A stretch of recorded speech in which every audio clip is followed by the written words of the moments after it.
That's it. That's it. I'm actually talking to the mic. That's it. You can hear it? Yes. That's it. Talking together.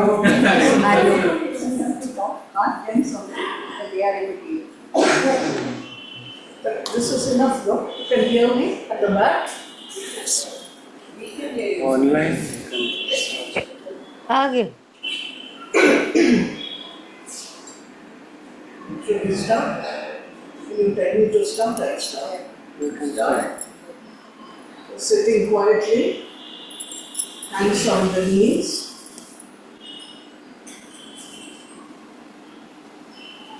With an apology for starting a bit late, we will chant Omkar 3 times out loud. Breathing in.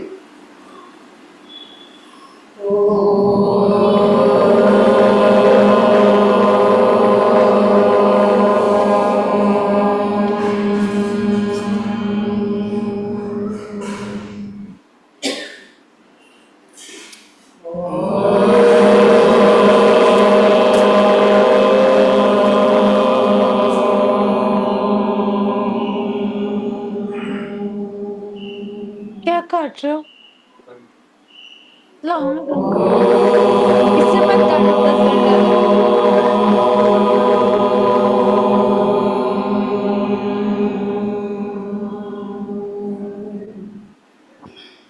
Hari Om Tat Sat. Close your eyes for a few minutes while I कहाँ पे है उनका programme?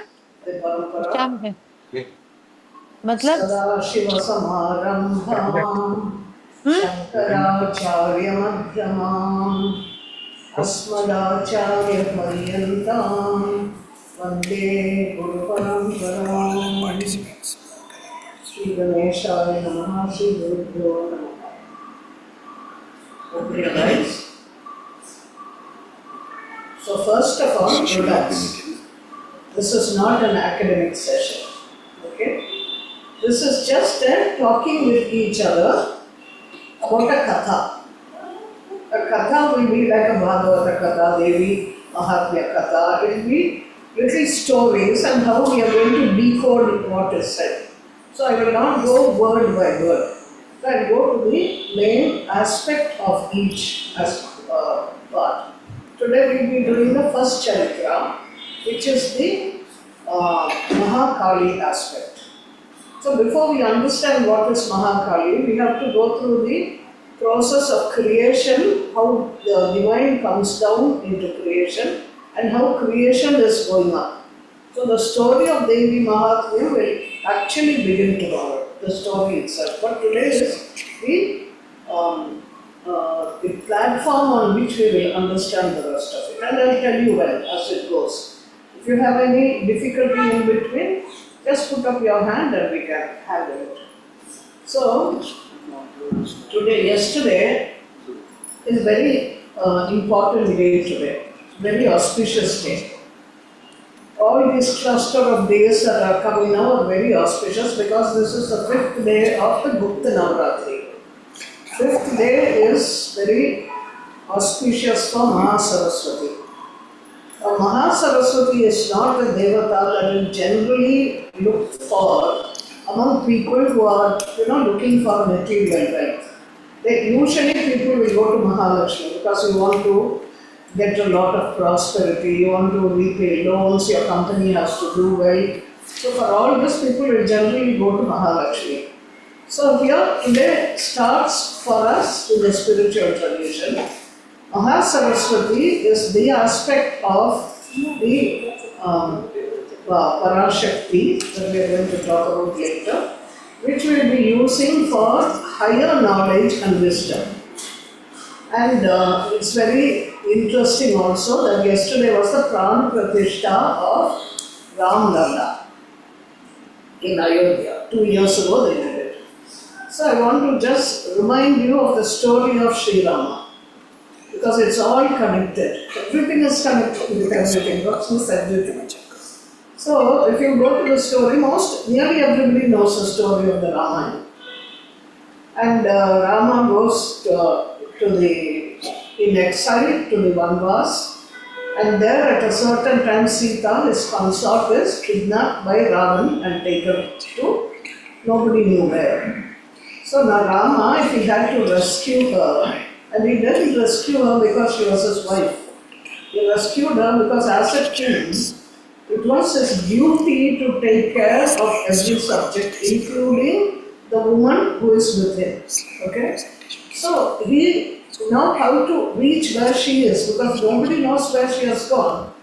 So he sends out he gets a friend of Sugriva, who is the king of the monkeys, who has also been exiled by his elder brother Vali. And among these monkeys, there is one monkey called Anjaneya, Hanuman. Now all these monkeys are avatars of Devatas who have come to the world for a very specific purpose.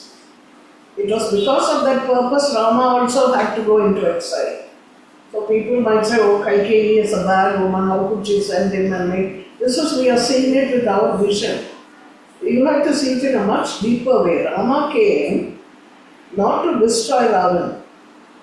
He came because he gave a promise to Jaya and Vijaya, that is his doorkeepers who made little mistakes. He said, you have, and they hurt the feelings of some young children there who were the Sanat Kumara brothers. And they said, you are making us wait. They were casual, you see, just like people say, oh, you go to an office of the governor or somebody, the gatekeeper, the peon will say, our bhakta, he'll come, he'll sit somewhere. So they were very casual. And these children who have lived thousands of years, different incarnations, and came to Vaikuntha to see Vishnu, they were very upset because they've been casually handled. They said, you don't know how much it means to us to be kept away from the Lord, from divinity. If you go through that and suffer, then you will also know. So then Vishnu arrived on that spot and they said, what my devotees have spoken will be true. Now you have to understand, when somebody says the devotee's word will come true, bhaktas, it means that the bhaktas have already aligned with the divine. Their vibration has dissolved into the divine. So whatever they say is the divine's words coming through their mouth. So nobody curses, nobody blesses. God works through a bhakta's word. Now what is bhakti?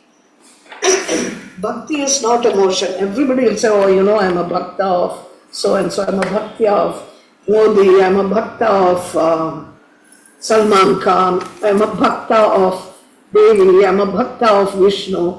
We have to understand bhakta very, very deeply. Bhakti is not emotion. Bhakti is not sentiment.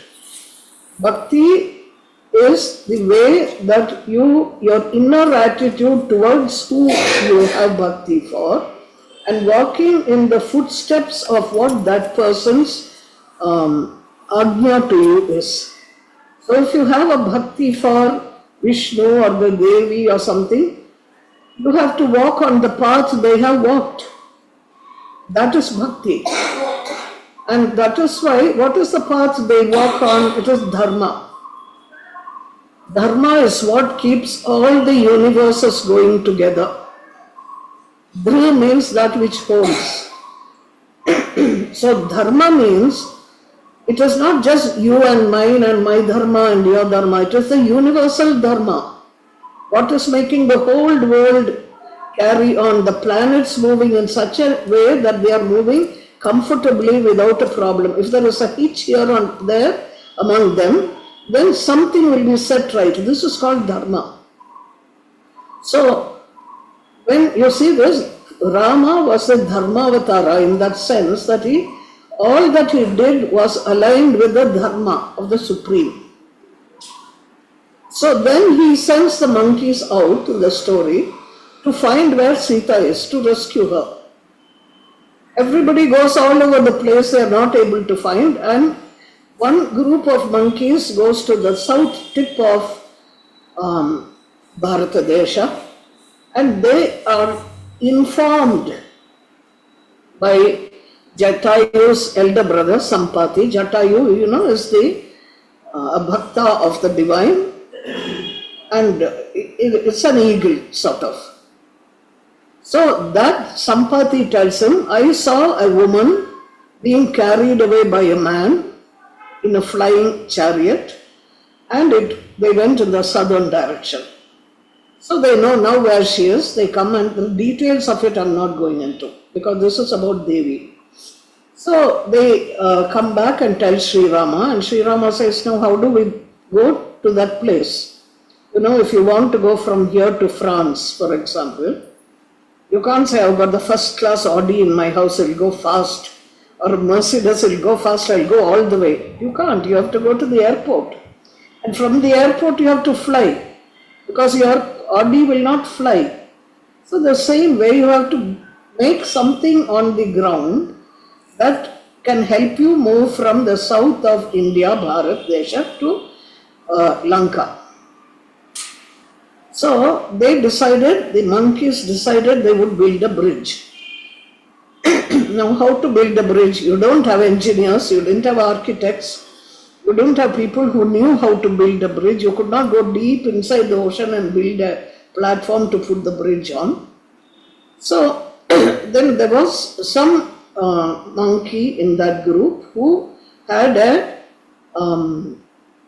divine blessing, because he used to, as a young child, he was a yaksha, and whenever the rishis would sit down to worship with their shaligramas, a naughty child, he would take the shaligrama, put it in the water. Then the rishis got angry, and then they knew by divine will that this is for a purpose, this is happening. Whatever stone he puts on the water, it will float. So they get this monkey, and then they start putting huge boulders and rocks on the water, and it floated. But what happened was, in the beginning they sank. So they wrote the name of Rama on the rock. And when they put the rocks on it, it floated. So they started bringing huge boulders, huge rocks, putting it step by step, and then they made this bridge. Now, while they were making the bridge, and this is where I'm coming to, there was one squirrel. The squirrel wanted to also help in the bridge. So he went and he tried to lift a rock, small stone. He couldn't lift. So what he said, but I do want to help. I want to be part of it. So he went to the ocean. He wet himself, came out on the sea sand, rolled on the sea sand. The sand stuck to him. Then he went to where the rocks were being put, and he shook himself. So all the sand came in between the rocks to keep them together. Okay? Now, why am I saying, why did I bring this? Because yesterday somebody told me it is the second anniversary of the Prana Pratishtha Day. And very often I find that many things come in synchronicity together to open up something within our minds, if we are looking that way. So then I thought to myself, okay, so this is a squirrel, and this is somebody has sent me this. So there is some meaning to it. And I read the newspapers every day. In fact, when Swami Satyananda Gurudev was there, I remember I was sitting with somebody else, and they were saying, Swami, that person said, Swamiji, I don't read the newspapers. He said, why? Because all the negative things in it make me depressed, and so I don't want to read, I don't touch it. And that lady, he said, okay, and the lady went. Then he turned to me and he asked, do you read the newspaper? I said, occasionally, once in a way. Then he said, you must read the newspaper every day. Because for two reasons. One is, when you read the newspaper, you know the psyche of the people to whom you are going to teach. You will know what their mind is. It has to be in tune with what they are saying. Second thing he said, don't run away from something difficult. Don't run away from something and say, I get depressed, I get upset. Face it front on. Guru is with you, he said. So from then I read the papers. So yesterday when I got this, I was looking at the newspapers and I thought this world in such a catastrophic crisis now, if you notice.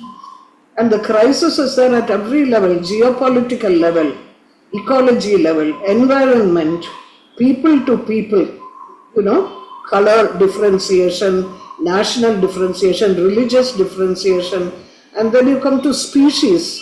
You will see the way animals and we are living with each other and how much damage is happening in that level also. And then you go to other aspects of the world. Everything is inside food that you are eating, contaminated. So everything is in such a catastrophic mess. And some of us who are, we are not part of politics, we are not part of any of this, but we are watching and we are living certain lives quietly. But we also are wondering, is there anything we can do in this process? And we can be squirrels. That's what I came to tell you. We can all be squirrels because the Devi is making, who makes that bridge? Who builds the bridge? The monkeys, huh? But who tells them to make it? Sri Rama says, no? You will find that in the Rahasya of the Ramayana is that Sri Rama is Shakti. Sita is Shiva. That is why this is said in the Adhyatma Ramayana. When Sita asks Sri Rama, shall we tell Hanuman the Rahasya? Because he has worked for it. And Sri Rama says yes. And so Sri Rama is Shakti. Shiva is asking Shakti, shall we tell him the secret? And they tell him, it is Sita who has written the entire script of the Ramayana. She has decided this will happen, this will happen, this will happen. Rama only acted according to that script. Okay, so so Rama is the active person doing it, and she has written the whole script. She is Shiva. And that is why, without realizing, Ravana, who was a great bhakta of Shiva, captured Sita and kept her there. He didn't know. He thought he was in love with a beautiful woman. And so much, the most beautiful woman, so I must have her. But he didn't realize he was capturing his own Ishtadevata, Shiva. That is why he was able to keep her also. So these are little things we have to understand. So here is Sri Rama, who is Shakti herself, and she has built the bridge. It is under her orders that it gets done. So we have to see in so many places how Shakti brings herself into it. So this bridge today we are going on and seeing is a bridge that has already been started by the Devi. Not between Bharat and Lanka. It is a continuation of this world and the rest of the world. So we are helping in making that bridge with some amount of love and understanding of the Vedanta. Swami Satyananda said one time, I was not into yoga. I was not a yoga teacher. I come from the Sampradaya of the Sringeri Mata, that is Shankara. That is why in the invocation I said Sadashiva Samarambha, Shankaracharya Madhyama, Asmad Acharya Paryantam. All the Acharyas there, including Swami Shivananda, Swami Satyananda, Vande Guru Paramparam.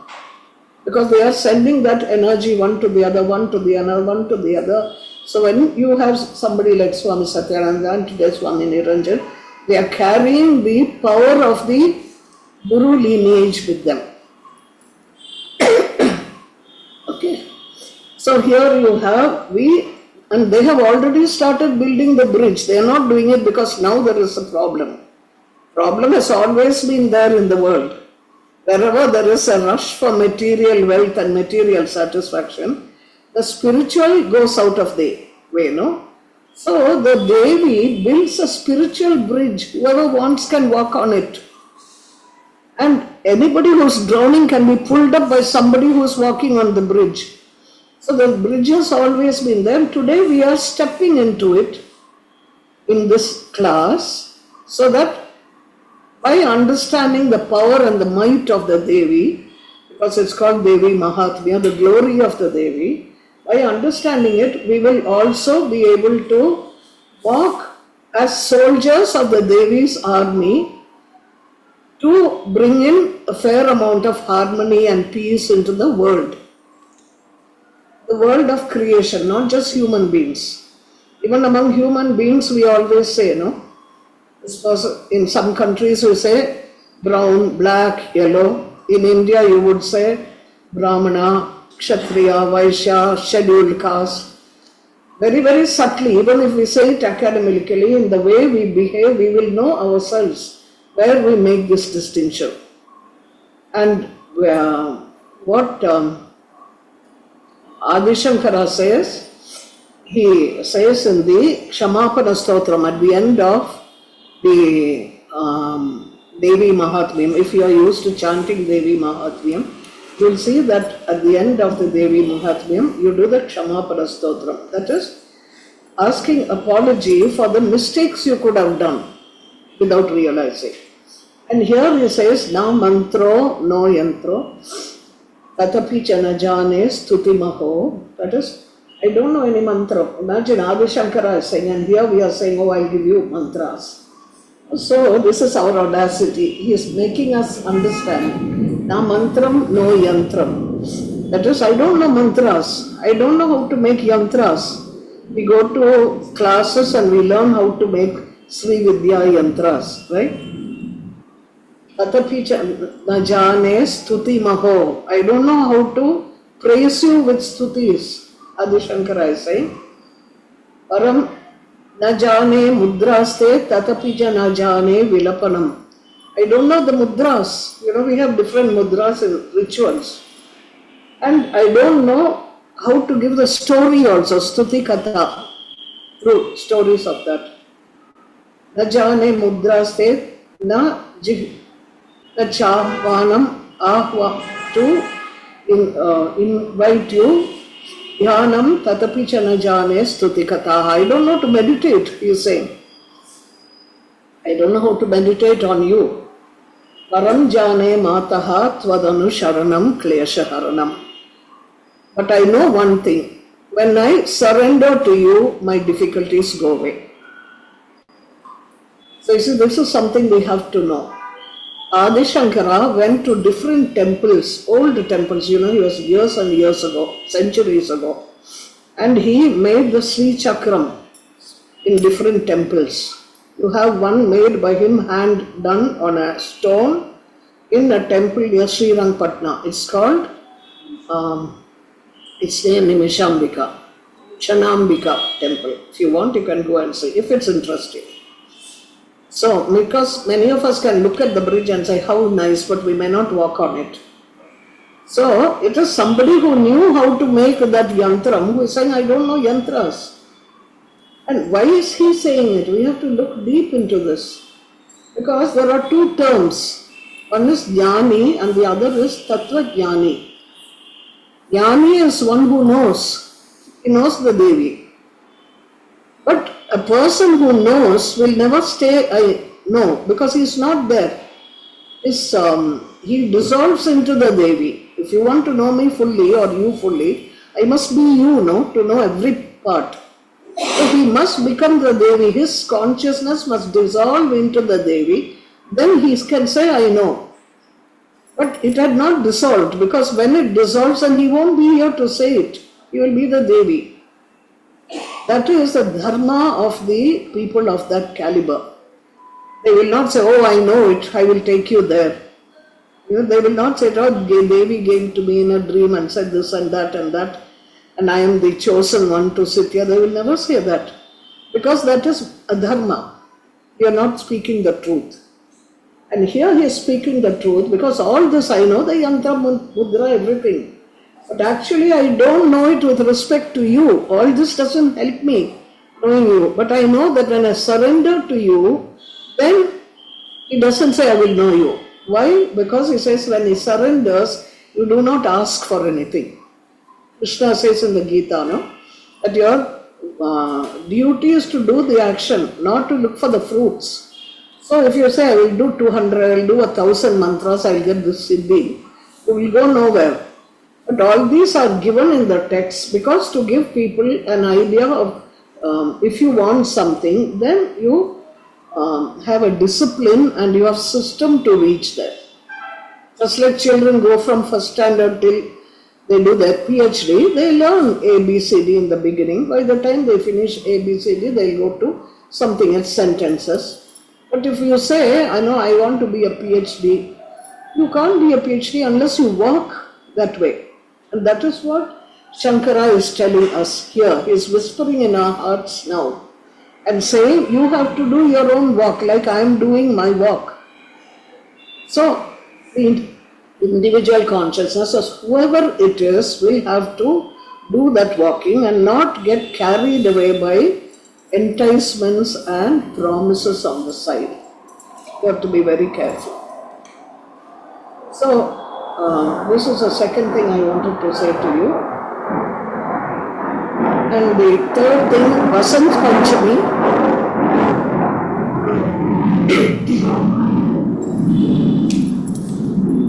Is a very important day in the history of the Bihar School of Yoga in Munger.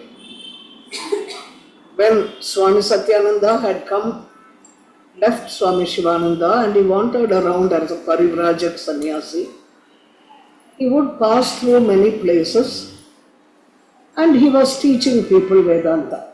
Because the sampradaya of the Sringeri Mata is Vedanta, it's not yoga.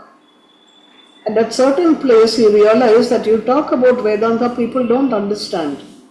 You have to give them sample, like you tell a child about quantum physics, it has to learn first from ordinary things and go up. So he realized, okay, so people need to learn yoga. So anyway, he would go traveling and he would stop at a place that was called Munger, after the Mugdala Rishi. So Mugdalagiri it was called, and it became Munger and Munger. So whenever he stopped there was a family there who would give him a little place to stay to do his sadhana in the daytime, and they would feed him something. This person was called Kedarnath Birla. Goenka. Kedarnath Goenka. Because Birlas and Goenkas are related, I got confused. So anyway, he would be there and he would go, then continuously go again and again and come up and down. And one day he had a revelation. He was sitting and he had a sort of what you can call a dream, but a wakeful dreaming, like a Yoga Nidra situation, where he saw that there was a great earthquake and it happened in that place. So when he opened his eyes around, people said, didn't you know there was an earthquake? He said, no, I didn't know. So then he said, I had this revelation, where does it come from? Before he came traveling, when he was in Shivananda's ashram, Swami Shivananda sent some of his monks to Rameshwaram. He told them, go to Rameshwaram and do namaskar to that deity there. So if you know, Sri Rama established the Shiva statue, that's why it's called Rameshwaram, Rama's Ishvara.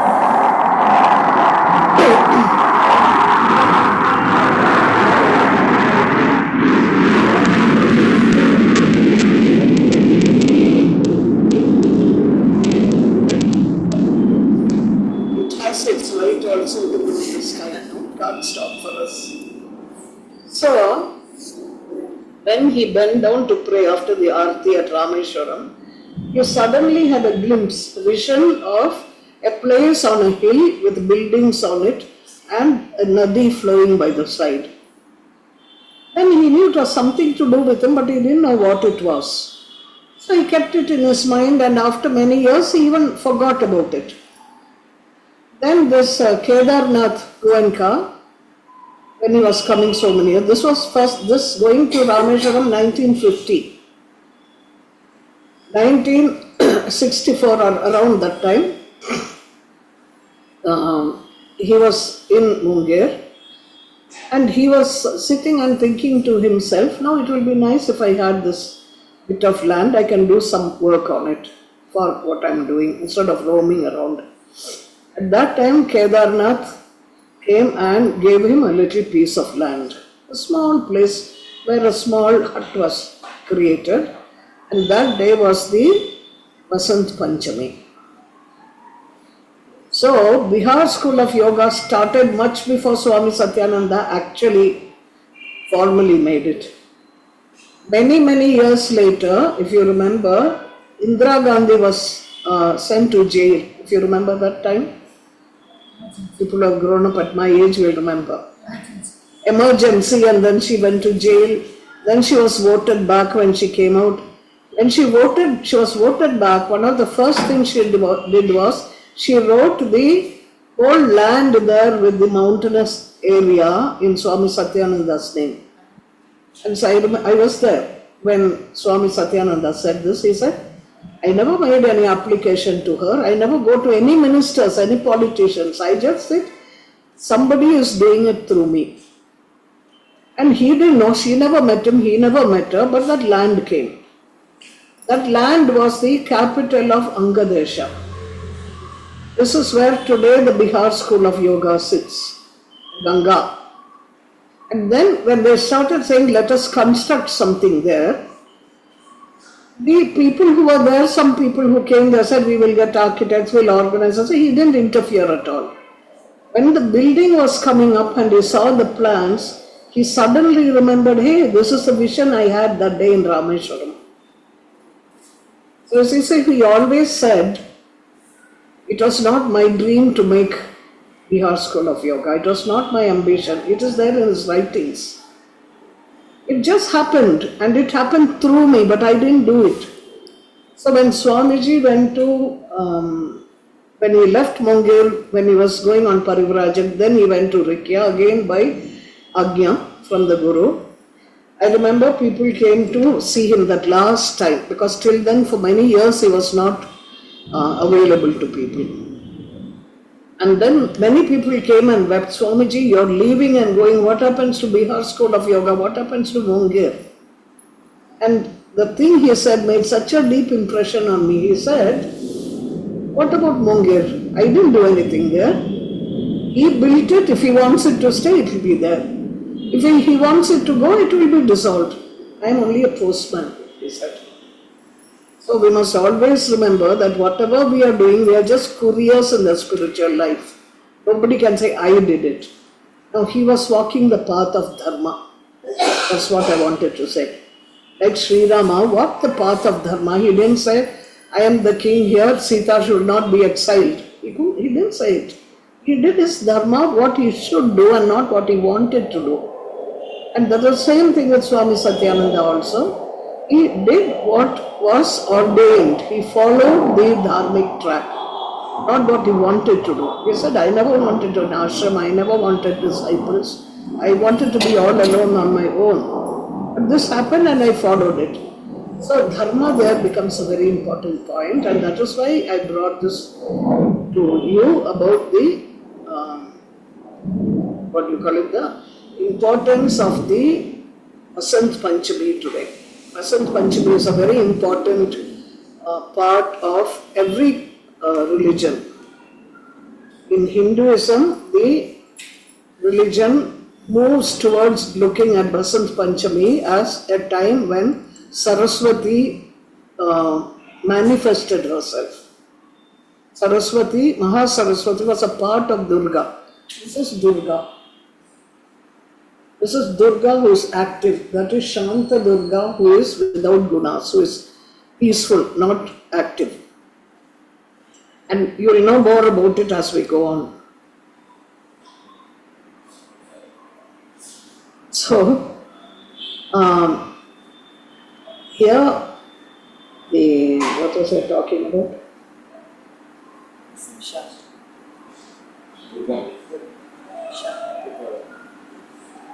Vasant Panchami. Because I say things and I don't keep account of what I'm saying. Vasant Panchami, therefore, for the Hindus, Hindus means not as a religion, as a group of people who worship knowledge. She is a symbol, Mahasaraswati is a symbol of wisdom and knowledge. And it's usually associated with Vasant Panchami. because that's the time when the winter goes away and everything comes into bloom. In Punjab, they have the mustard fields flowering, and that is yellow in color. That is the day the Punjabis, the Sikhs, celebrate Vasant Panchami also. Why? Because generally people think, oh, it's a harvest festival, and so we are looking at yellow flowers, so everybody dresses in yellow. It's not a social event. In India, every social event, every festival is part of some spiritual meaning. So for these people, yellow was the color of the supreme divine, which is there in the Sanatana Dharma. When you talk of the divine consciousness, the supreme consciousness, you will see, we will come to that later, it is light. It is self-luminous. So if you want to hold light, what can you do? You have to go in the sun. When the sun is not there, what do you do? So in history, people made it as some friend of yours comes. You want to say, God be with you.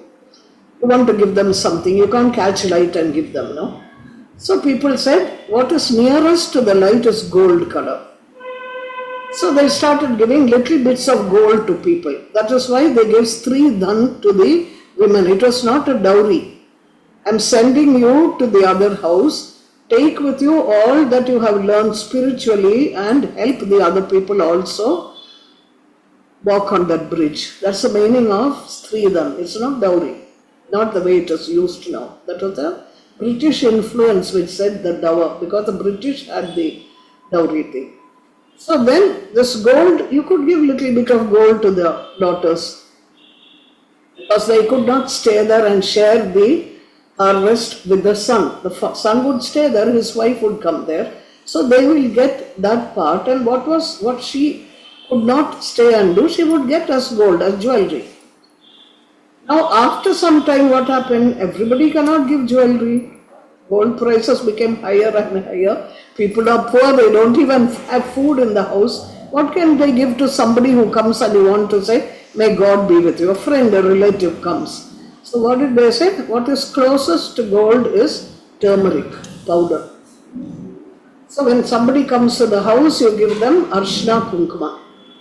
Because you are not just giving turmeric and kumkum, you are saying arshna I am giving you. That is the symbol of the supreme consciousness. The kunkuma is the symbol of Shakti, because it's a blood that you need. It's red. The soil is red. Other things in the universe are red, which are life-giving.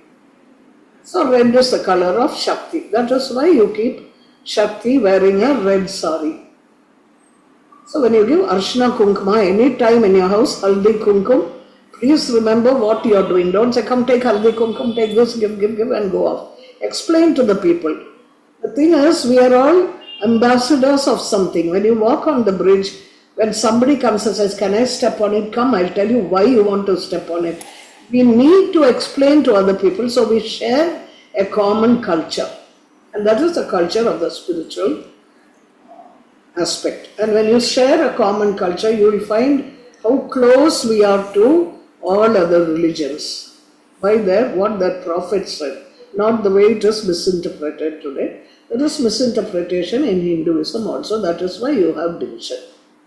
So, this is this much. Before we go into it, can you put those three images of the horse, Kamadhenu, first three? Yes.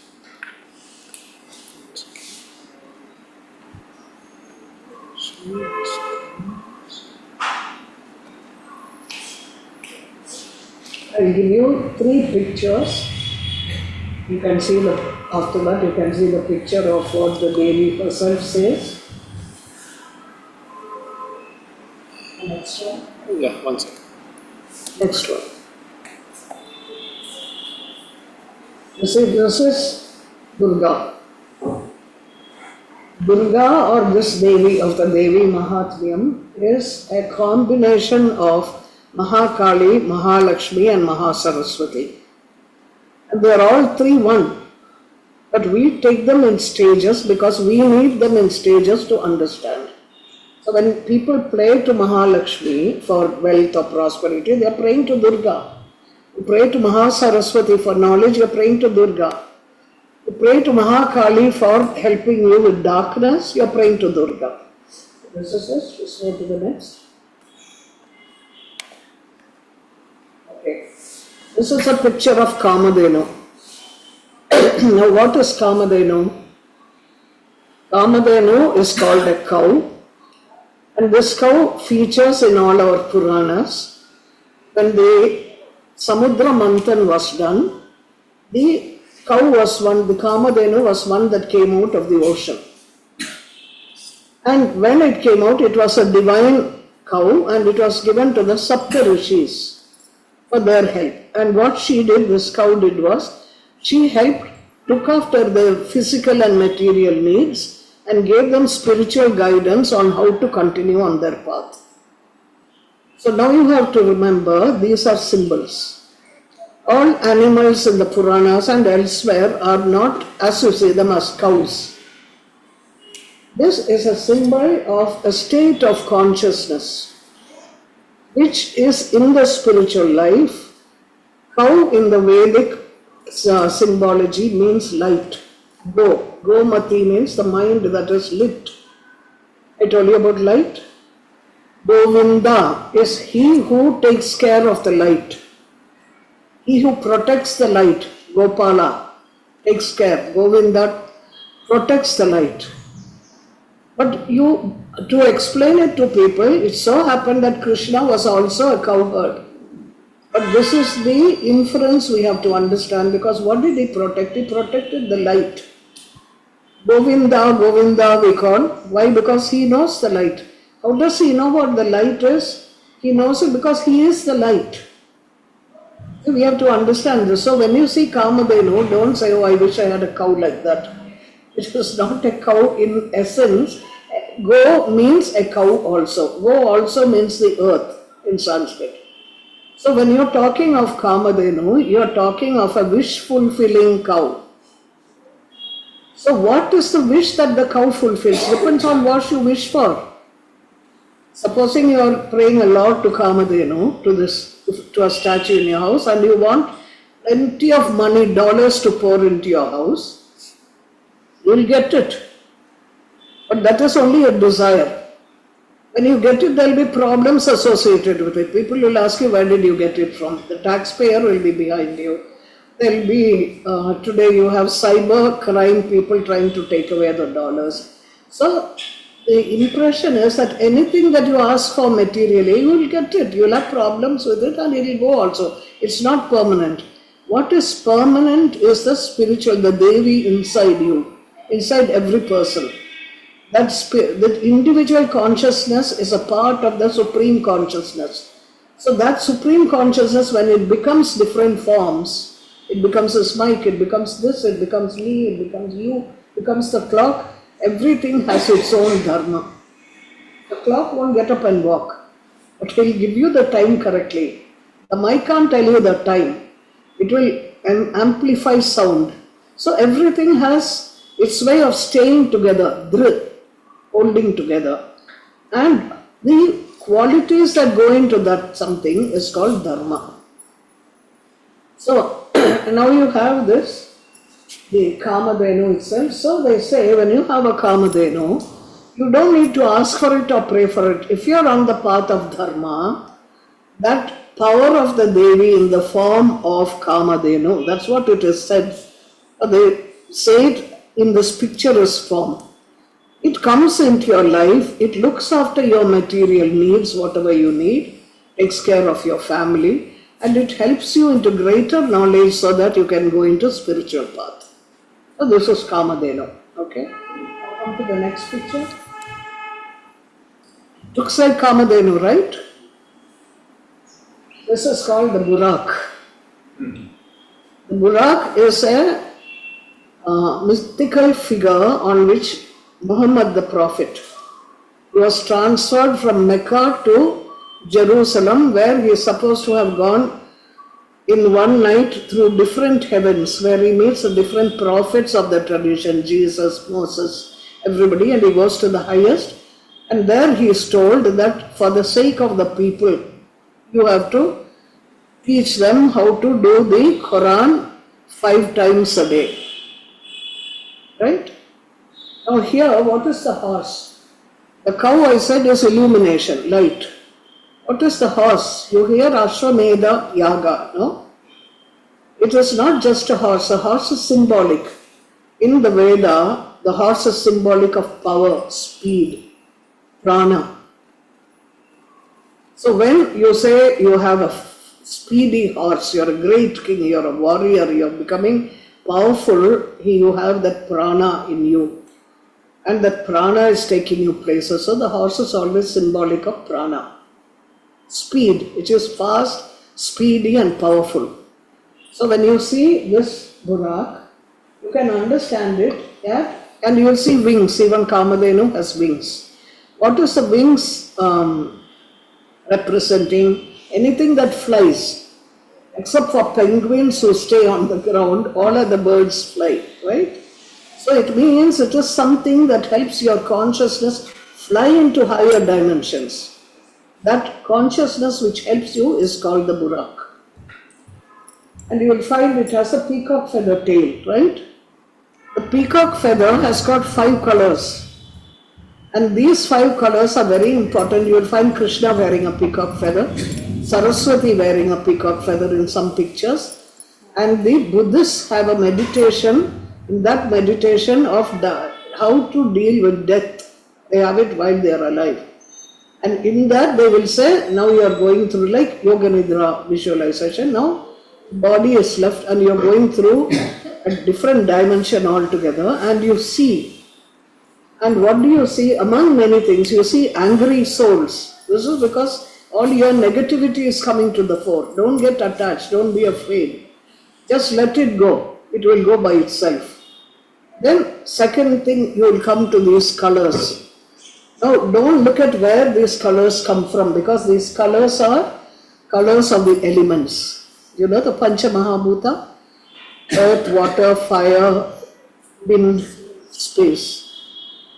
These in the subtle areas, they are these colors. That is why Krishna wears it on his head, peacock feather. The Buddhists have this. When you see this, don't get attracted to the colors because we are used to being attracted to different things in life, no? Just look at it and see where is the source from which it is coming.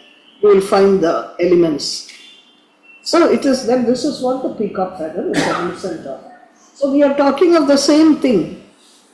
Kamadhenu, which is taking you a level of consciousness because you have gone on the spiritual path to look after your material needs so that and guide you spiritually to go somewhere. And this is what happened with Muhammad also. It is not that a horse came with wings and carried him. Just like it is not like Kamadhenu is a cow that comes and gives you milk which blesses you. So we have to understand this fully. Now the next one. This is a figure of Jesus coming on a mule. Jesus, was a very humble person. He was not a warrior. He didn't come with weapons. He came with a different message. He came to tell people the kingdom of heaven is within you. Which is what Hinduism will say, which is what Islam says. In Islam they say that Allah breathes. The word for Allah here is ruh. For individual consciousness it is nafs. Nafs is so individual consciousness which can make mistakes and do evil, can do good also. But Allah is ruh, the divine supreme consciousness which knows what it's doing. You cannot qualify it by various quantities. So here you say that ruh, that is the supreme consciousness, as it breathes out, you are born. And as it breathes in, you go back to the source. This is why in front of every prayer that the Islamists do, they say, Bismillah ir-Rahman ir-Rahim. Rahman means the beneficial one who gives you life, lets you experience everything, himself in different forms. Rahim means he who is compassionate, merciful, takes you back into himself. Understand?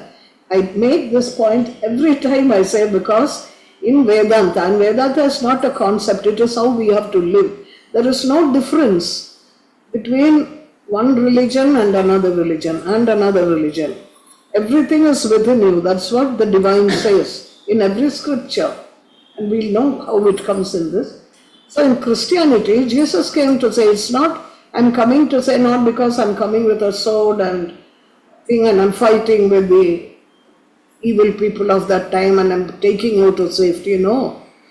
He comes with humility, humble, because that is what the divine wanted. These people are all looking for a king out there who will help them out. We also know, no? We are looking at a president of a country or a prime minister of a country, and we are saying, oh, if he does everything, the world will be at peace. No, that's what people say, no? The US president puts things in order, the rest of the world will be in order. No. The same Shankara will say, Ma kuru dhana jana yavvana gharvam arati nimesha kala sarvam. In the Vajagovindam he says, that is, Ma kuru, don't be proud of dhana, that I've got so much wealth, I can buy the whole world, billions. Dhana jana, I have people behind me, I have power. Jana means power. They mean Yavvana Garvam. I'm Miss India today. I don't realize after 30 years I'll be different. Person in power doesn't realize one day he will lose the power also. You can't live immortally, only the divine is immortal. Person who has got powerful and plenty of money to waste around, you realize also you have to pay the taxpayers everything, but nothing is going to last. So that's why Shankara says, Ma kuru dhana jana yavvana garvam vai harati nimesha kala sarvam. Time, in a minute it can remove everything. So don't get carried away by the small things. Enjoy your life. Nobody is saying you have to be miserable and sit in a jeopardy with, nothing half clothed. No. You have earned all these wonderful things that you have got. Enjoy it, nobody says no, but look at where the source is from. Are you satisfied with just this, or you want something else? If we are satisfied, we won't go to many Instagram, influencer, then there's something else, I forget what it is. All this I hear from young children. So, why do we go searching there? Because you feel that something is lacking within you. You want to be somebody. You want to be known as somebody. You have to be validated by the world, by your home, by your husband or your wife or your children to say, you matter. Without you, I cannot be. So we get into all this, and the Vedanta says, no, the whole thing is the supreme divine, and the Shakti of the divine is Isma. And it is she who is making everything happen. So don't get sidetracked by that, she says. So this is it. So, we'll go down to the understanding. What an hour. So, now we are coming to the, so why mule? I'll finish this. The mule is always mules are generally sterile. So, the mule is born out of a female horse and a male donkey. Or the opposite, I forget which. So it is known for its power, its endurance to do many things, and its loyalty to carry people. So how did Jesus get on the cross? He was coming back before he was crucified, and at the end, he told his disciples, look, when you go down there, you will come to a place, which was near Jerusalem again, and you will find a mountain, it's called the Mount of Olives.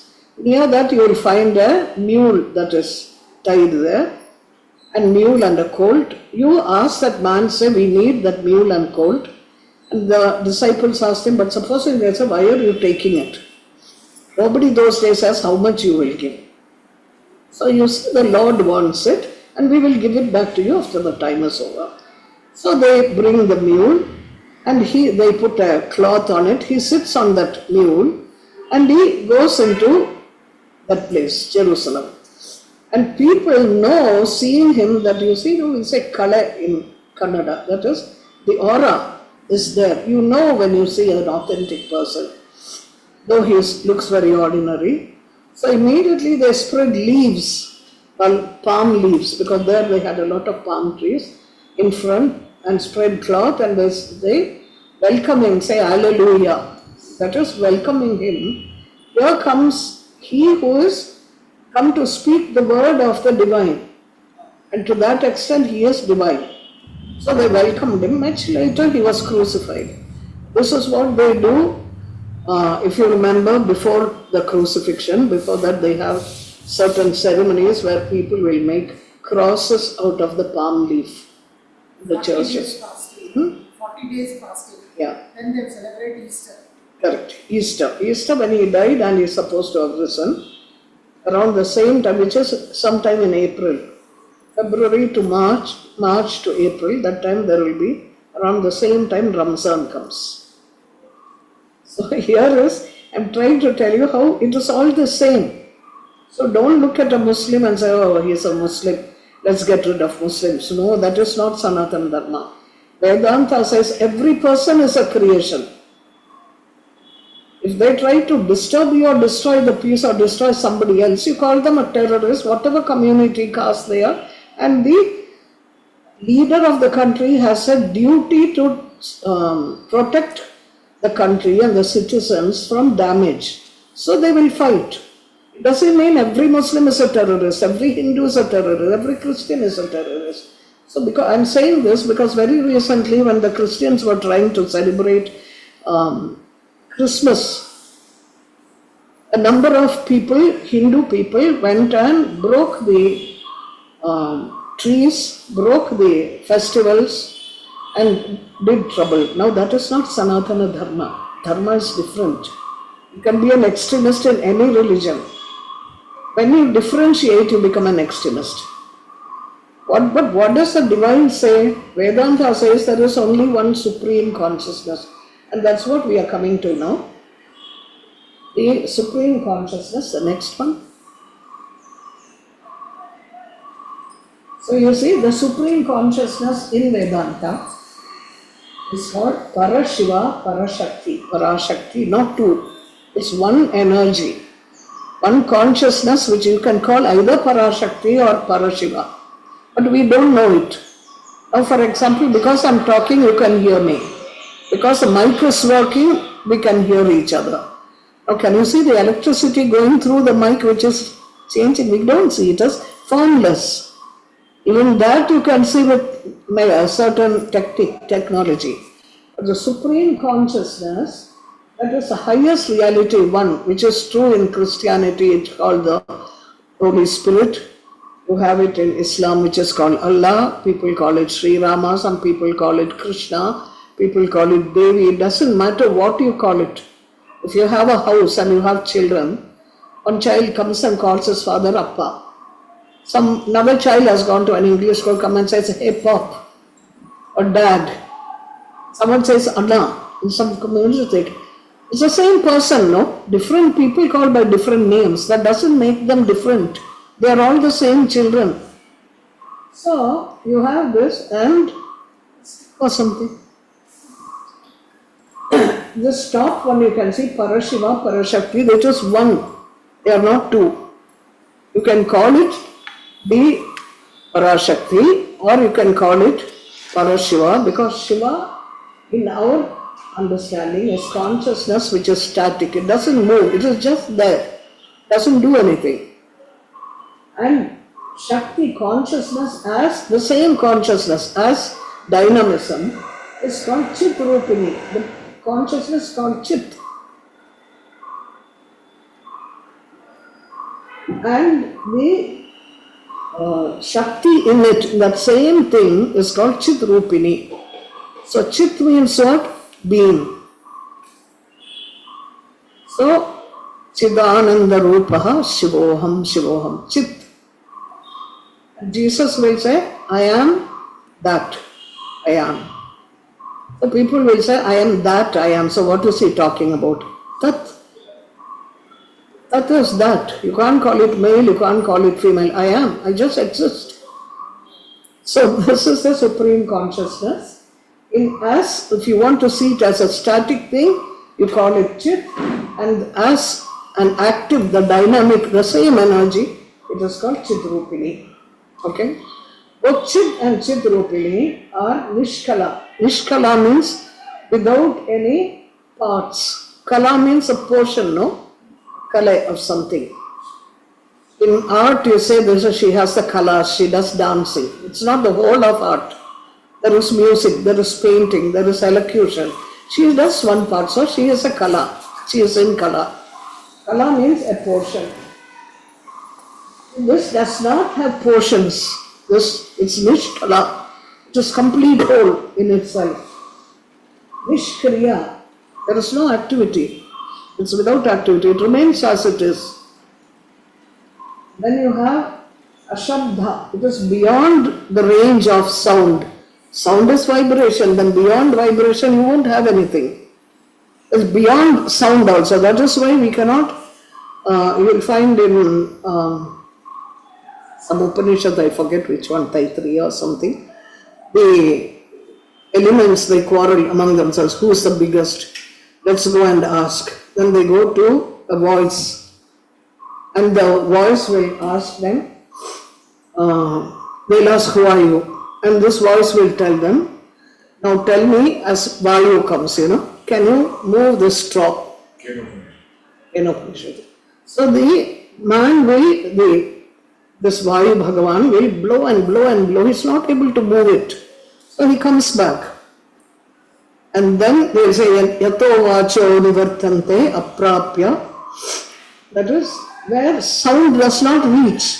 By talking you will not understand. She doesn't talk also.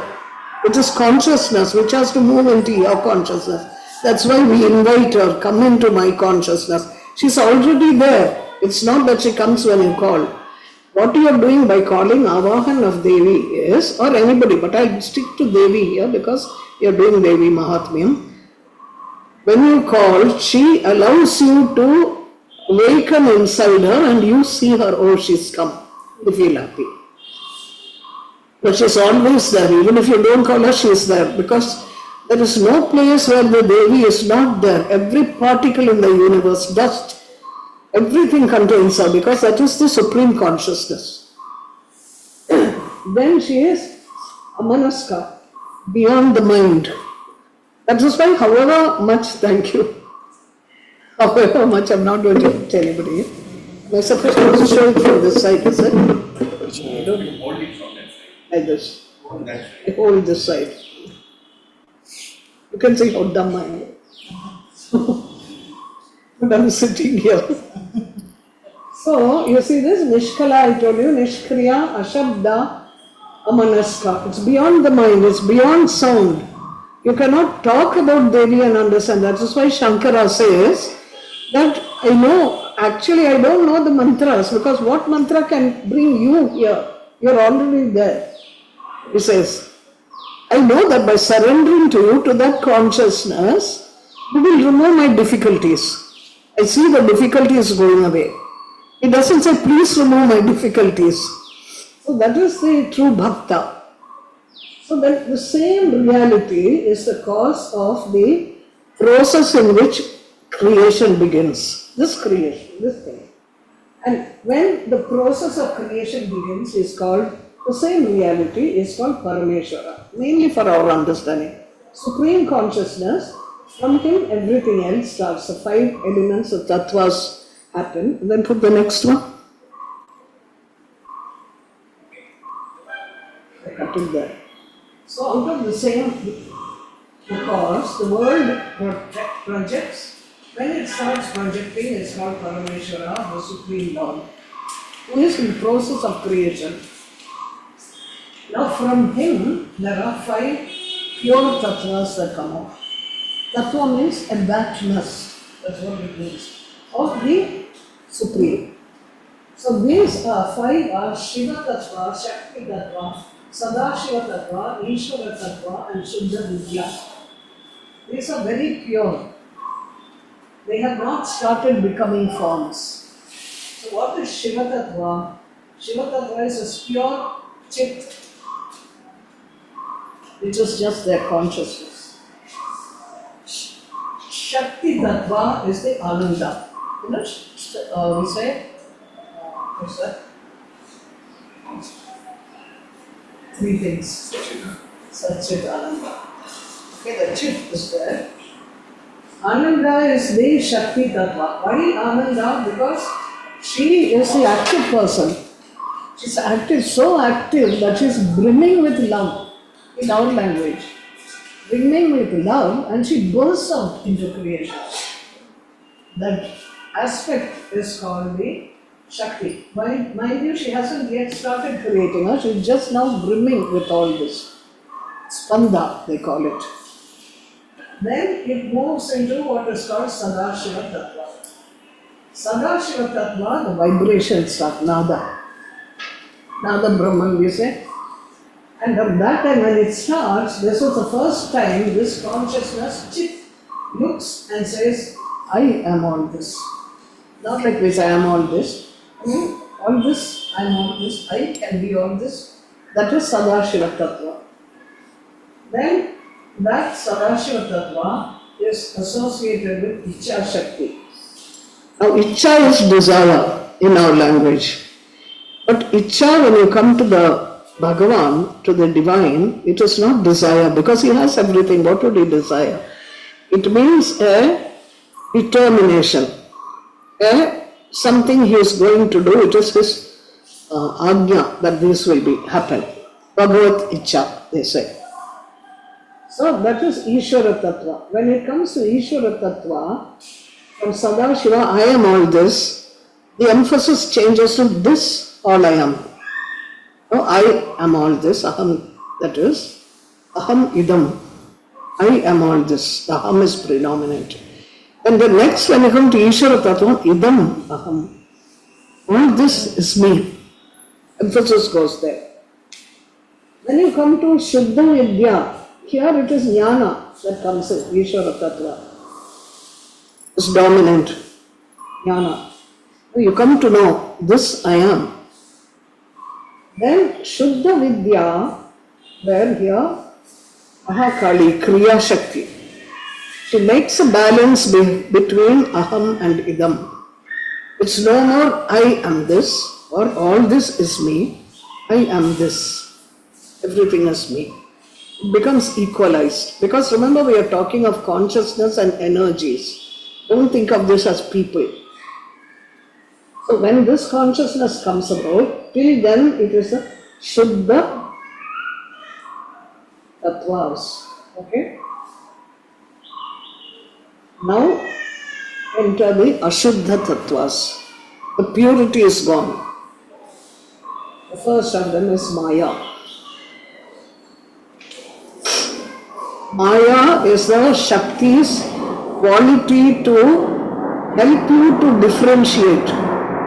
If I am there and you are there, and if I am living in a consciousness where you and I, we are all one, which is what Vedanta says. But when you get these separate forms, we have to work in accommodation with that. No? So I eat nicely gulab jamun today, and I can't say, you must have enjoyed my gulab jamun if I don't give it to you. So I must have the quality of thinking I and you, to me and the other. This is what is called Maya. That quality is part of Shakti. Everything that is created has Maya in it, so that we can live in diversity. So, here Maya, what she does is, Maya is the illusion, Mahamaya is the creator of illusion. Mahamaya is the Adi Shakti. And the Adi Shakti here you can see, there's a picture, that is Shakti without gunas. She is Shanta Durga. The Durga who has the gunas, Sattva, Rajas, Tamas, in creation, in maintaining and in dissolving back into the source, she is the regular Durga. Shanta Durga is before the qualities come, before creation. She is the one who is at peace because there are no gunas to get disturbed. She does not bring that gunas into it. Okay. So now you come to the next one. I haven't put it there, but I'll tell you. Among the qualities that come with Maya, the gunas are where everything gets limited. It becomes kala. Kala means a portion. Because this whole divine becomes the universe, no? But he puts himself into different portions. One portion in me, one portion in you. We have the capacity to expand. And that is where you come to the dharma. When a child is born, what does child do? He thinks my mother is the most important. He doesn't think like that, but he wants our attention to be fed so he can live. This is swadharma. Now as a child grows older, what does he see? Both parents are there, and just the parents being around is not enough. You must have family, relatives who come, everybody helping each other so that I can survive. That becomes Kula Dharma. Then you move into the world, into, say, in this country. Somebody is working in Coimbatore, they come to Bangalore, somebody comes to in Bangalore, goes to Delhi to work, and you realize, hey, we're actually all the same. We may have different colors, different words, different languages, but when I feel sad, I cry. He feels sad, he also cries. When I'm angry, I hit her. So when she is angry, she too will hit. All same qualities in different capacities. So we start realizing there is something same in everybody. This is called Rashtra Dharma. Every country protects its people, its borders. Every country, because we don't always move around, has a culture. Every culture has its own spiritual base. Every culture. If you go to Australia, you have the Aborigines had a culture. In the US, you had the Native Americans who had a culture. They're all exactly the same as what is spoken about today. Okay. So when you go into the world, and you start seeing, okay, so everybody in the world, not just my country, we are all same thing. Everybody wants food, everybody wants to be treated lovingly, everybody doesn't want to be hurt. So we start feeling we are the same, there is no difference. When you go mix with people with that bhav, you will find that you are good friends. Same thing with animals. You will think, no, it's not just people. You have an animal in the house and you will see that you can find the mood of the animals. And they will share your mood. If you have a dog in the house and I have a dog, if you raise your voice and shout, he will run away and go outside. If you feel down, he will come and will push your nose. What's the matter? You have to watch all this. This is jnana. You have to understand what is happening with everything around you. You see a plant that is growing. Is that plant languishing for lack of water?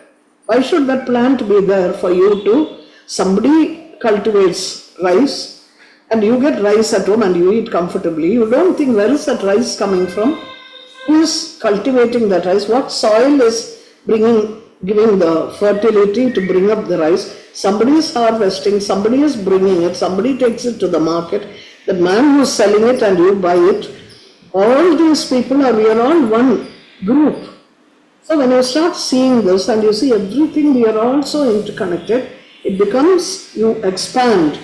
From Swadharma, you expand to your parents and family, Kula Dharma. You expand some more, it becomes Rashtra Dharma. You expand much more, it becomes Sanatana Dharma.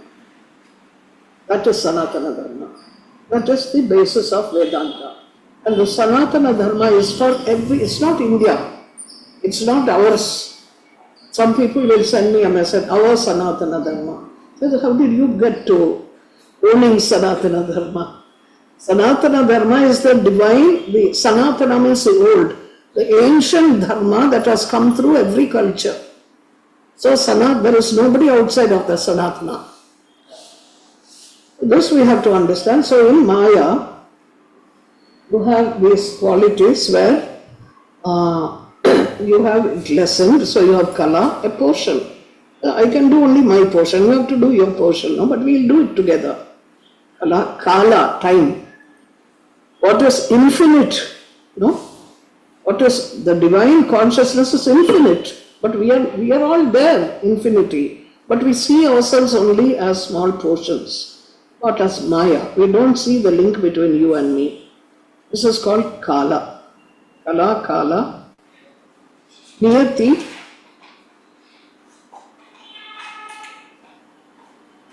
Niyati is the limitation of space. We have this body, this is our space in which the Atma lives. The Atma spreads out as aura, but we work within this body now, so the infinite has become this small body in every person.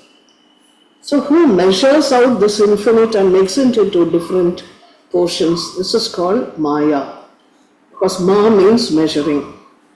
She measures this infinite consciousness and makes it into small form. So space becomes less. You are not at that infinite level.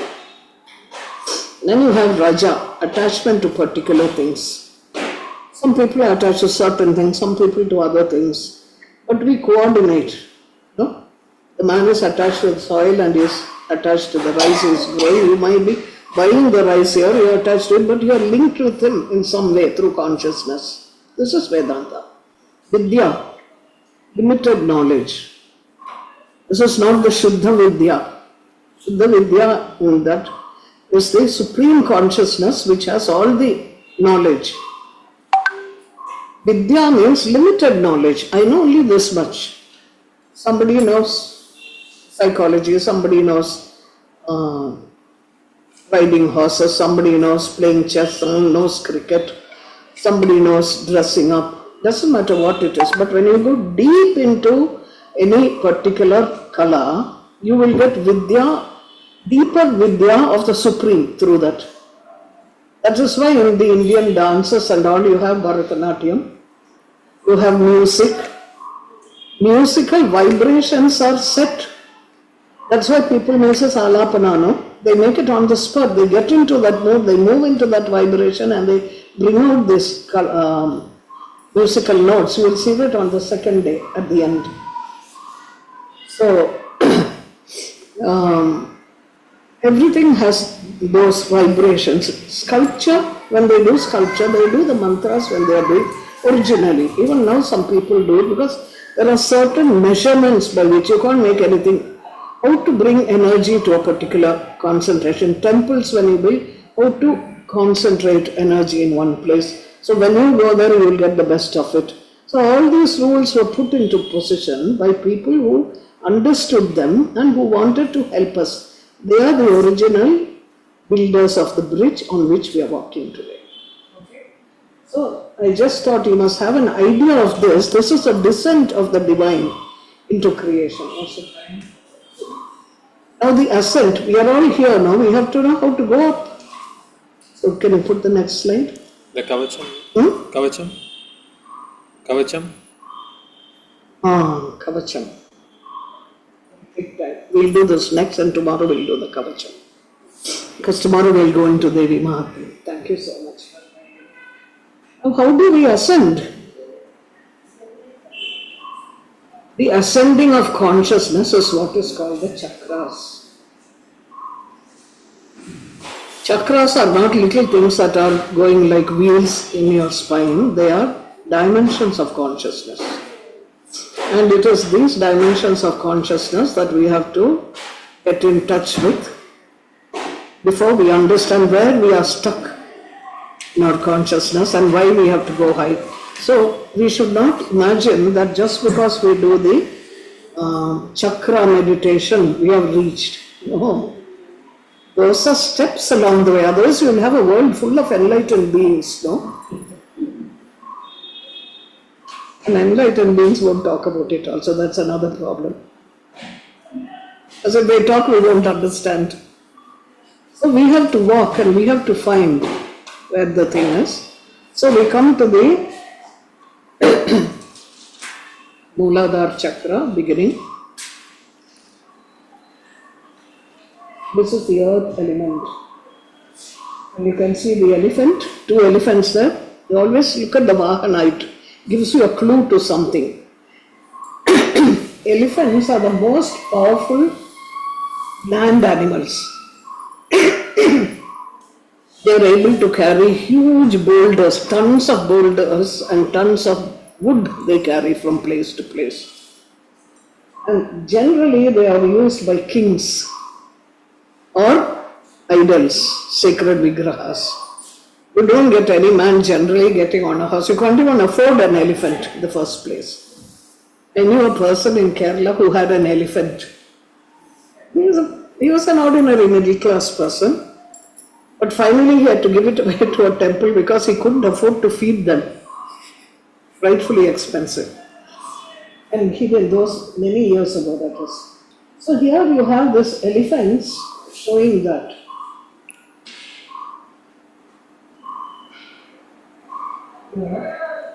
This elephant has 7 trunks.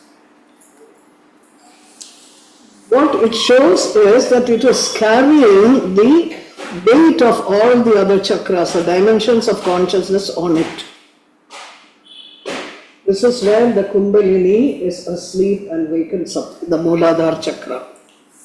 Shakti, when she comes down, she's wild, she's full there, infinite. Then she brings herself down to Maya, different people, different places, right? Now she can't be sitting there in each person and say, I am Maya, I am Maya. That energy has to be there. That energy then comes down into the Mooladhara, the lowest portion, near the womb. It's near the place where a baby comes out, right? So it's given that power because a woman's womb is called a Brahma Garbha in Sanskrit. It's not an ordinary womb. The man can put a semen and the woman can give an ovary, but she has to carry that for 9 months. She has to carry it safely and bring it out comfortably. So there are a lot of reasons how women have to behave in such and such a way and such and such. It's called Brahma Garbha. Because it's the Garbha, the place of creation. Brahma is the creator. So this is where you will find the earth element. Earth element is the beginning of all material things in the world. The things that you can see, the gross elements. It can be the earth, it can be the smoke, it can be me, it can be you. The body that we say I, that is only the Mooladhara chakra level. And that is our primal level. From here, you have to move up from thinking I'm just the body. We do that. We are very subtly, we get stuck there because you say, if you see even the diet these days, I have to diet and exercise to keep this body fit, right? I have to look beautiful, all the cosmetics, all the industries that have used this to go up. I have to have my hair in such and such a fashion so it is interesting. Every culture has it. The Africans have a different hairstyle, the Western people have different hairstyle, and it comes according to the need. I have a friend who is in the West who is running the group called Yoga Shakti, which is a sister concern of Atmadarshan Yoga Ashram, and she told me how in the old days, before the World War in America, people had long hair, long dresses, you would have seen in movies. When the World War happened, the men had to go out and fight. Who had to keep the factories running to get the ammunition and everything? The women had to go and do it. So when they had to do it, they cut their dresses because it would get entangled. Hair would get entangled, so they cut it. Now it has become a fashion. But everything comes out of necessity, then it becomes a fashion. People who are in the business industry will use that as a fashion and make money out of it. So we are all subtly associated with the body. When somebody would come and ask me, how is your health? I know they are looking at the body because they are saying they know I'm 80 years old. So how are you? It's not that. You can be 10 years old and you can be an old person. Nothing to do with your age, chronological age. But we are so attached to the body unknowingly. Because we think that's the only thing that's going to take us.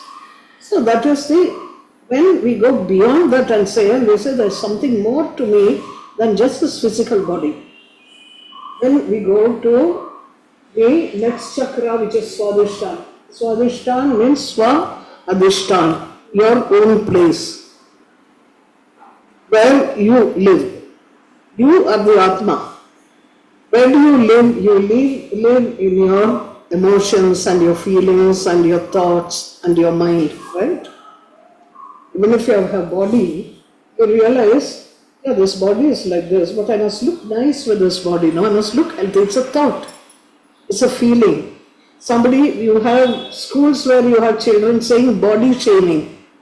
I know people, you're dark, you're not good enough.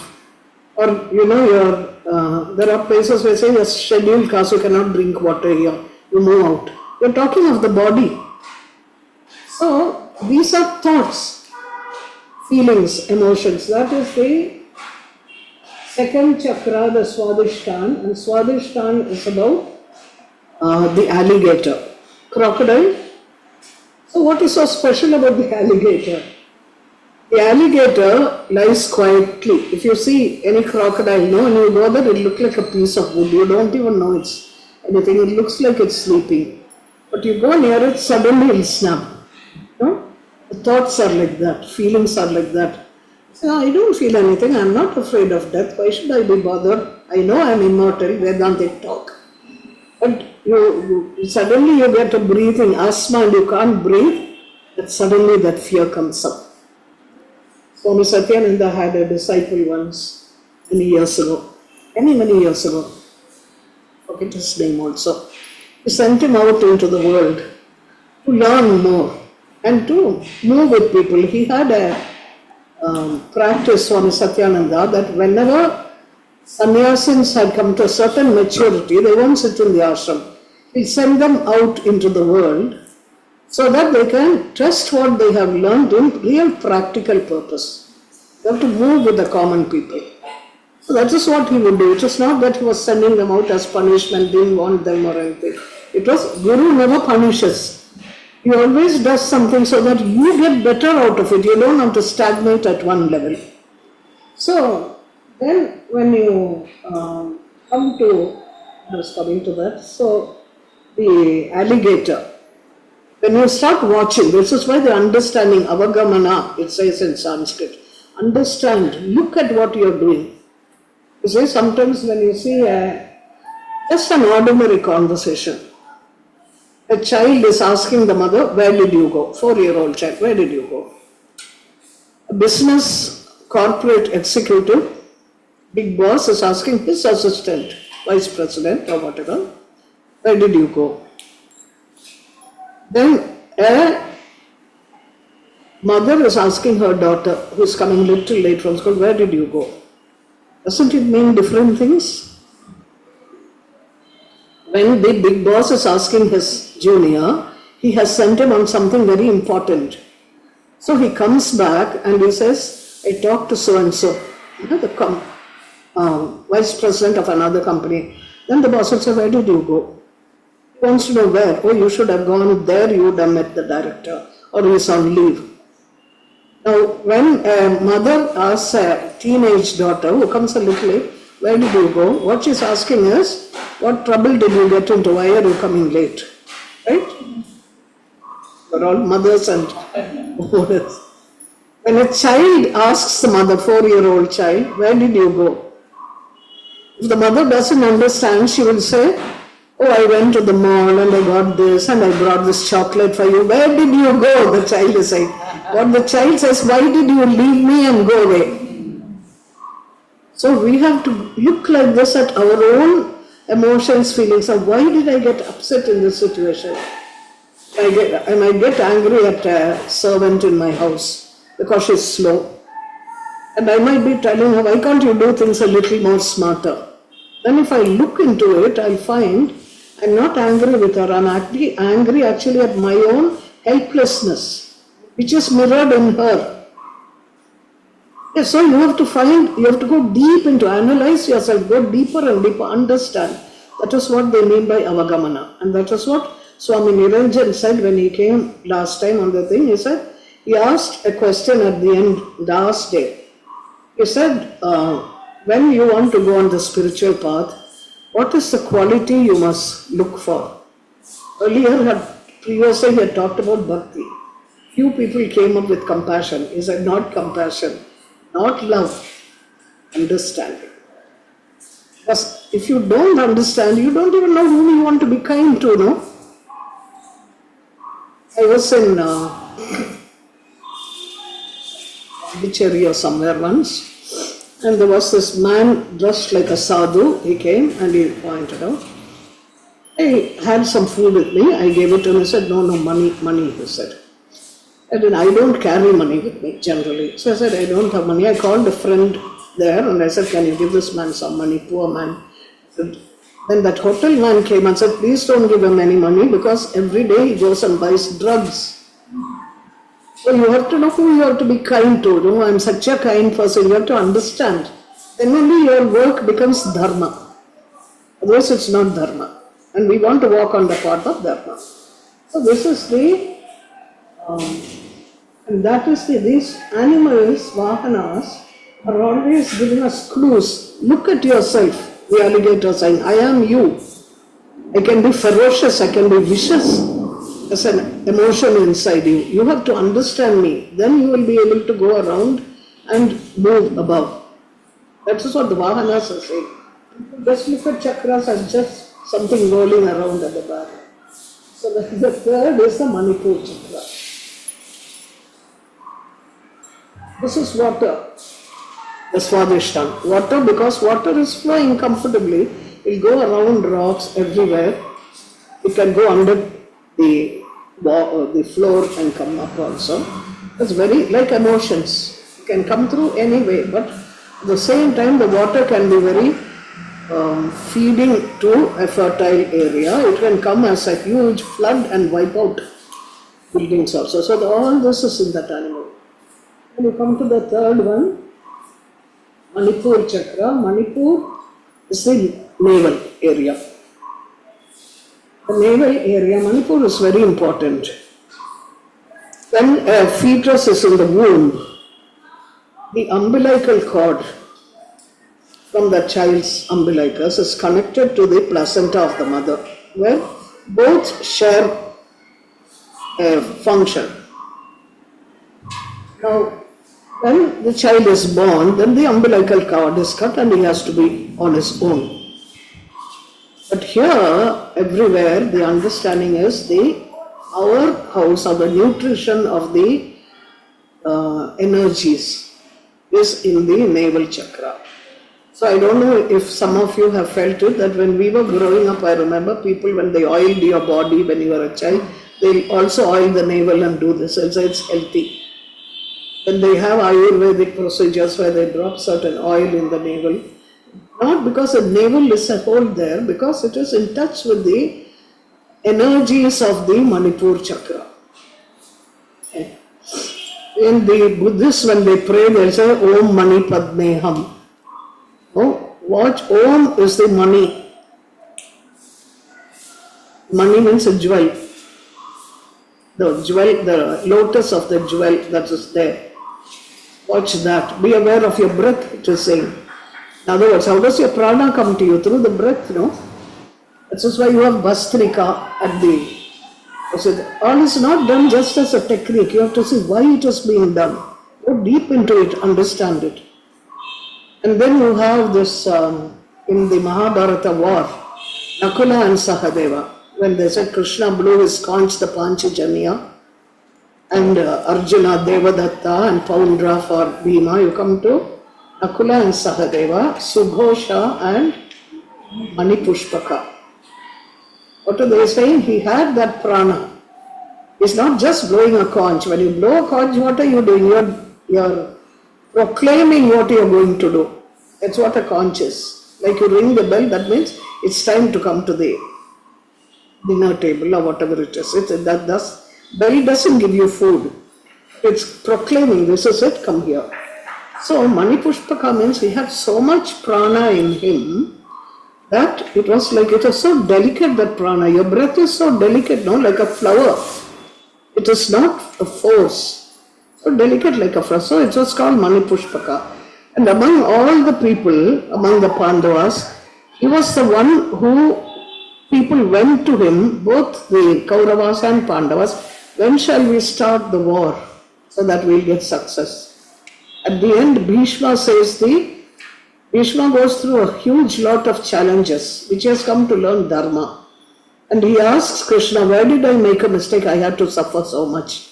And Krishna says, he said, I did so much Dharma. He said, no, what you did was not Dharma. You went by your own mental narrative of what you thought was Dharma. I have to stand by the king, not through what is right in the situation. So he went through, and when Panchali was disrobed, Draupadi, she asked him a question. She said, you're a jnani. Tell me, was it right what Yudhishthira did? Did he give me before he lost his thing or not? And he doesn't know what to say. So what does he say? He says, according to such and such a Shastra, it is like this. According to this Shastra, eventually the people who have power, they are the ones that will get the voice. It was not Dharma. And for that, Krishna says, you had to lie on that bed of arrows for so many days, the prashchitta for what mistake you made. Because you could have said the right thing, you didn't. Because your narrative of Dharma is this, I have to do by the king, I have to protect my kingdom. But at what cost? That is only Kula Dharma or Rashtra Dharma. You have to move into a higher Dharma, which is the path of truth. So then in presence of Krishna, that is the supreme consciousness, he understands. Krishna doesn't tell him. All this he sees as revelations. And then he starts talking. Yudhishthira asks him, which God then do we pray to? What do we say? So he says the whole Vishnu Sahasranama. You all know that. Now this Vishnu Sahasranama, when it was over, they were all very happy. But suddenly somebody said, like we would say in a group, nobody wrote it down now, who knows? He just said it, no? So they asked Krishna, now what shall we do? They said, go ask Sahadeva, Anipushpaka. Because Sahadeva had a Spatik Mala. And Spatika has the capacity to catch vibrations. And because he has the wisdom to pick up those vibrations, he was able to bring back the whole thing of the Vishnu Sahasranama, which later was written down. So you see, all these are little secrets. That's why they called it secrets of Devi Mahatmiyam, which we'll come to later. But these are things we need to know. The secret of the chakras. We have to go through this consciousness, this consciousness. Now you have energy. The animal here is the mountain goat. Whatever the difficulty, he'll climb and he'll go up quickly. If any challenges come, it doesn't bother. It can handle it. It won't come down. This is the Manipur chakra, the prana. It has the capacity to take you up. Supposing you haven't handled these two positions, you get the power and the shakti, but then you are misusing it, no? Because you are so tied up to I am the big shot here. My body is big, better. So to use all what I get for this, and you fall right down. So then you handle that. And you go to the next chakra, Anahata chakra. Anahata is the heart. Yeah. Swamiji, you see the situation. They're all Bhishmas in some way because there are a lot of things happening and there is nothing we do. Correct. No, there are things we do without realizing, which may be dharma. So that doesn't mean you are bad or good or anything. It just means that the divine is telling you, look, I am giving an opportunity to learn about it. When you learn, you will be more careful. So for example, you are a minister and you want to make your son the next minister after you. But then your dharma will tell you, because you have learnt it now, no? Your dharma will tell you, is he capable of being at that level, handling that situation? If he is not, then who will be capable? And I love my son. But I cannot be so attached to him that I will put the whole Rashtra Dharma to. Now that becomes a wrong Dharma, that becomes adharma. We don't know which is right or wrong unless we look, no? And we don't know at every level. Each level you go higher and higher, then you know deeper and deeper about ourselves, then we climb higher, then we go higher. And who helps us in all this? Kamadhenu. That energy which will take care of all our physical needs, all our emotional needs, provided you trust it, and then takes you onto a higher level. Maybe your son wasn't meant to be a chief minister after you. Maybe your son was meant to be something else, maybe a sculptor, maybe a person who's riding horses, maybe a person who's meant to be a cricketer, if you're but you're pushing him because you are attachment. I want him to be a doctor. Maybe his mind is not to be a doctor, because that's what Devi, the energy, the supreme energy, ordains for each person. You can't decide. Understanding that is Dharma. When you come to the Anahata Chakra. Anahata Chakra is with all this energy, and you make a mistake and you fall and you get up and you fall again, and all. We all go through this, all of us. And then we reach a point when we start feeling a little kindness towards other people. Right? I have so much money, I have power. Let me share it with so many people. Then I don't choose only my community to give it to. I give it to anybody who needs. So this is Anahata Chakra, that compassion comes. Dana, you give dana, charity. Now there is another thing here. In the Bhagavad Gita, Krishna will tell you about the characteristics of Devas and Asuras. Devas are people who are genuinely kinder, who can make mistakes also. This happens on Anahata Chakra. You can go there, but then you can be so attracted to somebody that you forget everything and you make a mistake. But you maybe have got over that and you become a real philanthropic. From your heart you want to do good. Then what do? You feed, you do annadana. Feed beggars or poor people, somewhere who don't have food. No point giving annadana to people who have. You do all that.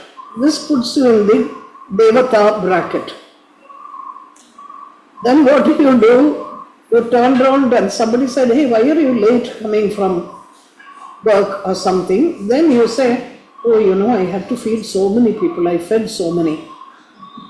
That I makes you go into Asura mode immediately. Because what do you do? Just the other day somebody was teaching Bhagavad Gita, I got it from him. He said, if you say you are putting the fruit for Devata, you are doing Naivedya, no? You are not offering the fruit. You think, I have given that, Naivedya I have done. Fruit is on the tree. You just shifted from that position to your plate in front of the Devata. So for casual you can say Naivedya at home. But when you really understand it, you know that you are not the doer. What you have done is shifted from here to there. That is why Swamiji at his level says, I am only a courier. It was meant to happen. I only brought it. I didn't even bring it. It came through me. And Adi Shankara also says, Karam jane mataha swadanu sharanam klesham. I don't know this mantra, yantra, everything I know. That's not what helps.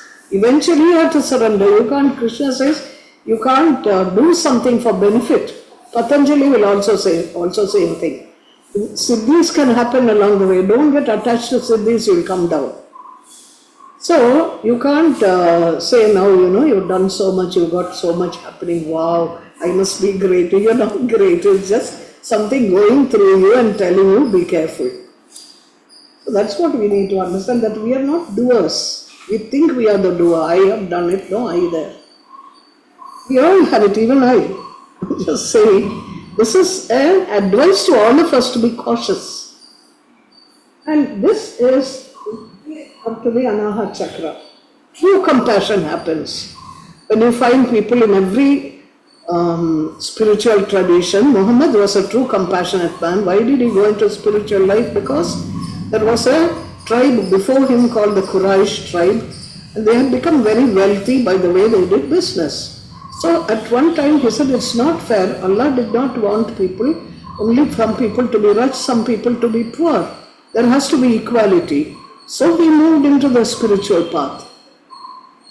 There are people everywhere. There are Christian saints who have given up their lives.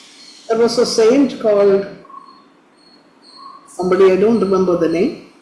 He was, because he refused to do the things that the invaders wanted him to do, he was put in prison for a number of days without food. Then he was placed on a vessel sort of thing and roasted to death over fire. They have done it because of the faith. You know why? When you reach that point, if you are a true bhakta, you will say, it is you who is doing all this. This body is not who I am. There's something else inside me which is linked with you. You have felt that link. So what happens to the body? Let it happen. If I suffer with the body, let it happen. I am not just this. There's something more to me. So this is how you go up. Anahat, it's the deer is shown. The deer, is very beautiful. It stands there and listens. It's the chakra of the air, vibrations. So it's very sharp in its hearing. You will find a number of deer somewhere. Suddenly they'll all get up and go, jump. Some sound in the distance. So here the deer is like that part of consciousness which can go speedily. The mind immediately. You're compassionate, your mind can trick you into saying, hey, let's be compassionate, big shot, compassion, so we'll go and give it to somebody and say, I did this, I did that. The minute you say, I did this, you're down. So they'll show Shiva. Shiva is the form of the Supreme Consciousness. Remember, I told you, name? The Shiva is holding the deer in his hand. Holding it and saying, listen, I am in control here, you are not. I say where you go, where you don't. That is the meaning of the. Then you go to the Vishuddhi chakra. Vishuddhi is here at the throat level, where even your compassion becomes purified, Shuddha. Purified means you're being compassionate according to the Dharma, not according to what makes you feel good, but what needs to be done. So there you have the elephant back again, there you will see, but it has only one trunk. It's not the Mooladhara which has carried all that. Mooladhara elephants, when they stamp on the ground, they cause vibrations. And they go, that sound of the vibration leads them to know who is coming, who is going, which pack is coming, all that. So they are linked to the earth and earth vibrations. This elephant is moving upwards. You see here, it's taking you higher, it is purifying you, Vishuddhi. It's a mighty animal, it's carrying something higher. Then you go to the Agnya Chakra.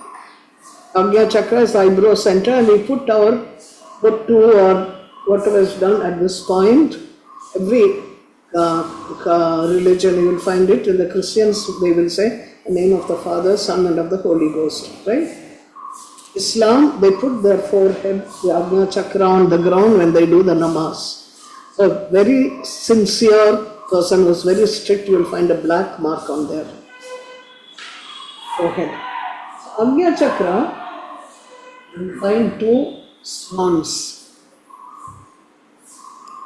Hamsa. Why? Because when you reach that subtle level of moving there, Hamsa mantra becomes important. What is a Hamsa mantra? It's called the most powerful mantra which takes you higher. That is Soham. So, your breath. And if you think of it as you breathe, just watch how it says, right? Hums. It doesn't say Soham. Take, let go. Take, let go. You realize how the Islam says, Allah breathes into you, you happen. When Allah breathes out, you come back. This is the Soham that we are talking about. So, watch your breath. Follow the mantra of the breath. But you can't be sitting in the Mooladhara and suddenly start doing Soham as a practice and think you have reached there. No. You have to walk, because the monkeys walked on the bridge. Sri Rama, the avatar, walked on the bridge. He didn't put his foot on the first thing and jump onto the Sri Lanka. These are all stories linked to that. So, here we have, and then you have the swan. That is why they show Saraswati Jnana Shakti riding on the swan. The jnana comes from watching the breath. Where does your breath come from? You don't know, no? When you say watch your breath, we are watching the process of breathing. Inhale, exhale. We don't know where the breath is coming from. It comes from somewhere, all over the cosmos. Goes back into the cosmos everywhere. So this is a supreme consciousness coming to you, giving you life, going back with itself. Every breath is coming and going, coming and going. So this is the ascent of the being. When you reach that point, the Agnya Chakra, some energy helps you and takes you up. This is called Garuda. Garuda is the bird which holds all the serpents, beats up the serpents. It removes all the psychic energies and it takes you to the top without the psychic energies, with the pure divine energy carrying the divine. So then you reach the Sahasrara. When you reach the Sahasrara, see the triangle there? That is shown as a triangle. Icha, Jnana, Kriya, Mahakali, Mahalakshmi, Mahasaraswati, this tree. You can see that red triangle up there. This is called the 1,000-petal lotus, where you will find in the Saundarya Lahiri, they will say how she goes up from here to here to here, and when you reach there, you are enjoying with your Lord, Shakti. Because Shakti is not different from Shiva. It's not enjoying with somebody else. When you are happy, I'm happy, you're not happy, but I'm happy because you have come. I'm being happy with my own happiness, not with your happiness. So then you realize how much deeper and deeper it goes. Then you come to that point of you move into the Bindu, where the creation happens. Then when you remember, I told you Nada is the Shiva, Sada Shiva Shakti, vibration. What that vibration happens is there is a spandana. There is a contraction, relax, contraction, relax. I said the Devi is vibrating with love to burst out. Remember I told you that word? When you go into that spandana, what happens is the entire thing, what is it? The energy of the consciousness of Shiva. It's an empty void covered by a Shakti. That is the Bindu. Okay. That Bindu is the dot on top of the Omkar that we have. It's telling us go to that point, and you will reach there if you follow. And the same thing is what Bismillah Rahman Rahim says. If you see the way Allah is written, Bismillah Ba, you will find a dot under that Ba. Arabic. Everybody is saying the same thing. We are all one. Now tomorrow we will come to this time. Tomorrow we will start the Devi Mahatmiyam itself, seen from here. The first Charitra, which is about Mahakali, is about going beyond the Mooladhara and Swadhisthana. The second two, energy and prosperity, Manipur and Anahat. Then you go to the Vishuddhi and Agnya is Mahasaraswati. These three Charitras are about actually these people going through this, which is sadhana. So you have Saptashati Upasana.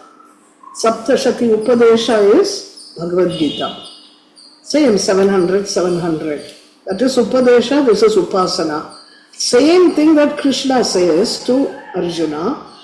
The Sumedha Rishi makes Surata and Samadhi experience as they go on. Okay? So, this is it. So, at the feet of the Guru and the great ones and Devi's grace, we have done so much. Let's hope the next thing will also be better. Riyom Tatsi, tomorrow will come at the same time. This is an image of Mahakali. When Mahalakshmi comes, it will be a different thing. Then Mahasaraswati will be different. But today, this is Durga, who is all three. If you pray to Durga, you are praying to all three. So, that is it. And Durga will be found on a lion or a tiger. King of animals. No, animal is our own mind and body. We are like animals there. The Atma is not an animal. So we are trying to go on. The animals are telling us different clues of how to go higher and higher. That will be the full thing of the Devi Mahatmiyam. Okay, so tomorrow we'll do Mahakali. We begin Mahalakshmi and day after tomorrow Mahalakshmi. No, we'll finish the Mahakali and finish it on 3 days. Then the next 3 days I want you to, as you're going, pay attention to every act that you do, every smile you're doing, every action, how you're giving food to somebody, how you're going to someone's place and sitting down, and will you do the same in this one's house as in that one's house? Why I'm not doing, don't say I'm bad, I'm good, no, that doesn't matter here. Why am I doing it? Understand yourself at the Mooladhara and the Swadhisthana level. Then we will go to the next month, to the next. Hari Om Tat Sat.